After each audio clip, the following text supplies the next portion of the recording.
galno senatarkan la sheegay inuu Ukraine ka soo laabtay oo dhintay senatarkan waa senator Mareykan ah Lindsey Graham ayaa lagu magacaabaa wuxuu ka mid yahay siyaasiyiinta waaweyn ee Washington ee uu olin jiray Israa'iil isla markaana muddo dheer ku baaqayay in awood military loo adeegsado Jamhuuriyadda Islaamiga ee Iran gaar ahaan in bamlug leeyahay lagu dhufto oo dhulka bes laga soo dadka la laayo kadib waxa la leeyahay xanuun kadis ah ayaa ku yimid sida uu sheegay xafiiskiisu Axadii ilaa inta waa la qarinayay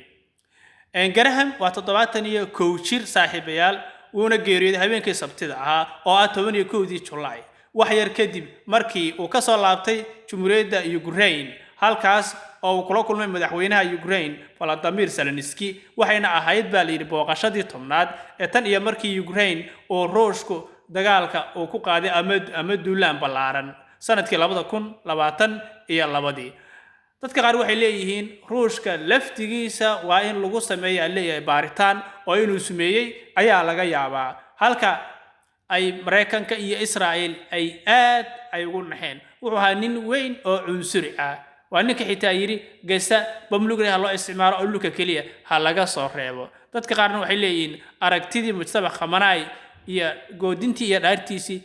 mayaba kamid tahay oo sidaas uu u dhintay kuwana waxay leeyihiin Ruushka ha la baaro waxyaalihi dambe ka soo cusbanaada iyagana halka muuqaalada kale ay ku daawan doontaan saaxiibayaal fadal muuqaalka leega saar oo share garayna baday